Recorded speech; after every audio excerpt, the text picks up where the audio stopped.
नमस्कार दोस्तों, आज के इस वीडियो में आप देखेंगे कि किस प्रकार महात्मा बुद्ध ने अपने शिष्यों को कठिन से कठिन परिस्थितियों में भी अपने क्रोध पर काबू रखकर और विवेक से काम लेकर सही निर्णय लेना सिखाया। अगर आपने इस कहानी को अच्छे से सुना और अपने जीवन में अपनाया तो आप भी मुश्किल परिस्थितियों में सही निर्णय लेना सीख जाएंगे।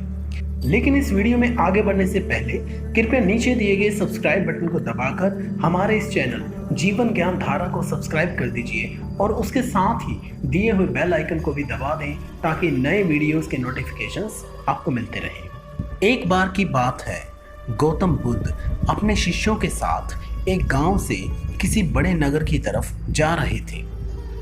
गर्मी के दिन थे और रास्ता भी काफी लंबा था। गौतम बुद्ध अपने शिष्यों सहित बहुत देर से चल रहे थे, जिस वजह से उन सबको बहुत प्यास लगती है। कुछ ही दूर जाकर बरगद के वृक्ष की एक घनी छांव थी।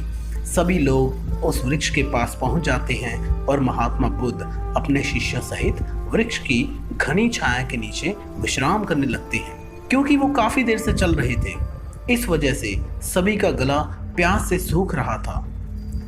ये बात बुद्ध जानते थे। बुद्ध ने अपने एक शिष्य को कहा कि तुम इस बरगद की छाया से 20 कदम दूर जाकर 2 बार परिक्रमा करके वापस आओ। शिष्य ने वैसा ही किया जैसा बुद्ध ने बताया था। परिक्रमा करने के बाद जब शिष्य महात्मा बुद्ध के पास आया तो बुद्ध बोले कि क्या तुम्हें कोई ठंडी हवा का अनुभव हुआ? तो शिष्य बोला, हाँ महात्मा जी, मुझे उत्तर दिशा की तरफ से कुछ ठंडी हवा अनुभव हुई है। शिष्य की बात सुनकर महात्मा बुद्ध बोले कि उसी दिशा में जाओ, वहां से कुछ दूर जाकर तुम्हें एक तालाब मिलेगा, उस तालाब से सबके लिए पानी ले आओ। शिष्य उसी दिशा में जब कुछ दूर जाता है तो वहां पर सच में एक तालाब होता है। शिष्य तालाब को देखकर बहुत ही प्रसन्न होता है, लेकिन शिष्य जैसे ही तालाब के निकट जाता है वो देखता है कि तालाब का पानी तो गंदा है। वो बहुत ही ज़्यादा गुस्से में आ जाता है क्योंकि वो अपने गुरु के लिए और अन्य शिष्यों के लिए पानी नहीं ला पाता।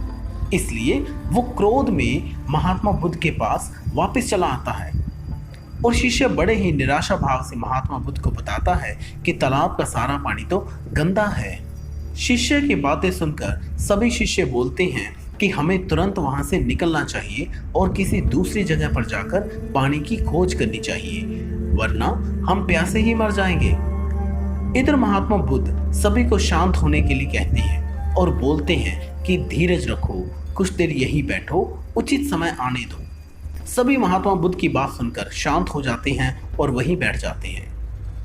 थोड़ा समय बीत जाने के बाद महात्मा बुद्ध फिर से अपने उसी शिष्य को तालाब से पानी लाने के लिए कहते हैं। शिष्य कोई सवाल नहीं करता और फिर से उसी तालाब के पास पानी लेने के लिए चला जाता है। तालाब की हालत देखकर शिष्य को विश्वास नहीं होता। तालाब का पानी तो पूरी तरह से साफ होता है।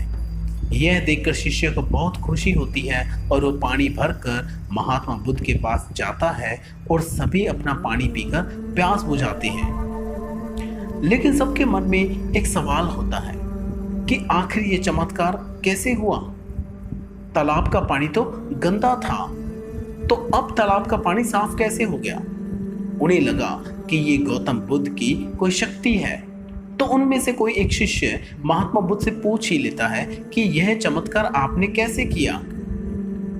महात्मा बुद्ध ने कहा कि यह कोई चमत्कार नहीं है, बल्कि तुम लोगों के सब्र का परिणाम है।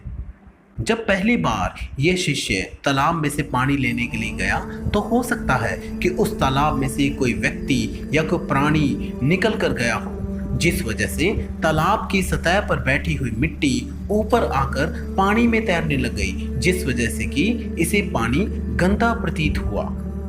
जितनी देर तक हम लोगों ने सब्र किया, उतनी देर में तालाब के पानी के ऊपर तैर रहे सभी गंदे तत्व और मिट्टी दोबारा तालाब के नीचे बैठ गए।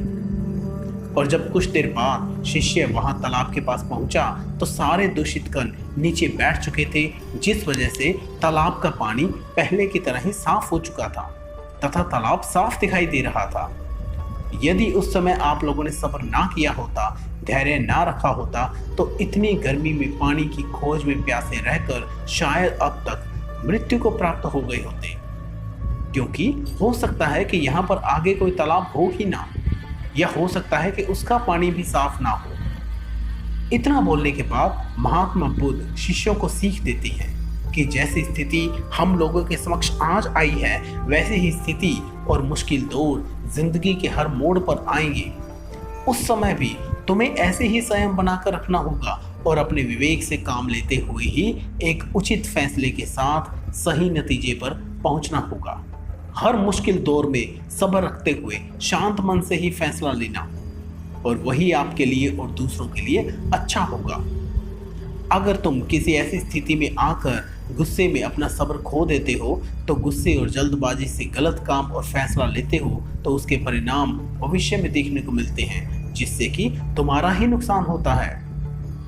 कुछ परिस्थितियां जीवन में ऐसी होती हैं जहां पर हमें सब्र बनाए रखते हुए उचित समय का इंतजार करना होता है, लेकिन लोग ऐसी परिस्थितियों में अपना सब्र खो देते हैं और उचित समय आने का इंतजार नहीं करते, जिस वजह से आगे चलकर दुख और मुश्किलों का सामना करना पड़ता है।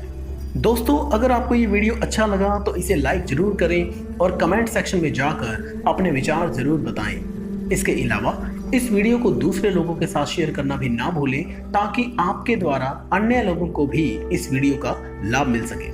और अभी तक अगर आपने इस चैनल को सब्सक्राइब नहीं किया है तो कृपया नीचे दिए गए सब्सक्राइब बटन को दबाकर हमारे इस चैनल जीवन ज्ञान धारा को सब्सक्राइब कर दीजिए और उसके साथ ही दिए हुए बेल आइकन को भी दबा दें, ताकि नए वीडियोस के नोटिफिकेशंस आपको मिलते रहें। धन्यवाद।